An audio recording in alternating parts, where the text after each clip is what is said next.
एक समय की बात है। एक छोटे से गांव में राज नाम का एक किसान रहता था। राज पूरे गांव में अपने लालच के कारण जाना जाता था। उसके पास उपजाऊ जमीन का एक टुकड़ा था, जिससे साल दर साल प्रचुर मात्रा में फसलें पैदा होती थी, जिससे वह काफी अमीर हो जाता था। लेकिन चाहे उसके पास कितना भी हो, राज हमेशा और अधिक चाहता था। एक वर्ष क्षेत्र में भयंकर सूखा पड़ा और ग्रामीण अपनी फसलों के लिए पर्याप्त पानी खोजने के लिए संघर्ष कर रहे थे। हालांकि राज की जमीन पर एक गहरा कुआं था और इससे उसे पर्याप्त पानी की आपूर्ति होती थी। गांव वाले उसके पास आए और मदद मांगी। उन्होंने उससे अपने कुएं का कुछ पानी बांटने का अनुरोध किया ताकि उनकी फसलें सूखकर नष्ट न हो जाएं। राज ने एक पल के लिए सोचा और फिर उत्तर दिया, मैं तुम्हें पानी दूंगा, लेकिन केवल तभी जब तुम बदले में मुझे अपनी फसल का एक बड़ा हिस्सा दोगे। मैं यह काम मुफ्त में नहीं करूंगा।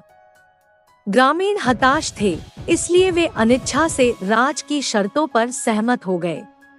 उन्होंने अति आवश्यक पानी के बदले में उसे अपनी फसल का एक बड़ा हिस्सा दिया। राज अपनी नई दौलत से बहुत खुश था और उसने गांव वालों की दुर्दशा के बारे में ज्यादा नहीं सोचा। जैसे जैसे महीने बीतते गए, राज के खेत लहलहाते रहे, जबकि अन्य ग्रामीणों की फसलें भीषण सूखे के कारण संघर्ष करती रहीं। ग्रामीण मुश्किल से अपने परिवार का भरण पोषण कर पा रहे थे। भविष्य के लिए कुछ भी बचाना तो दूर की बात थी। उन्हें अपनी फसलें राज को देने के अपने फैसले पर पछतावा हुआ।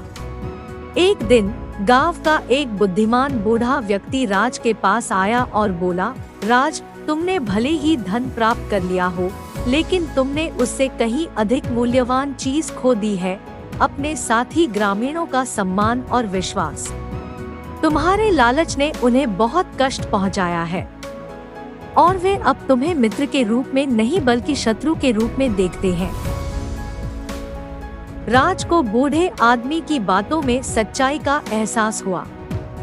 वह अपनी प्रतिष्ठा और अपने साथी ग्रामीणों की खुशी की कीमत पर अमीर बन गया था।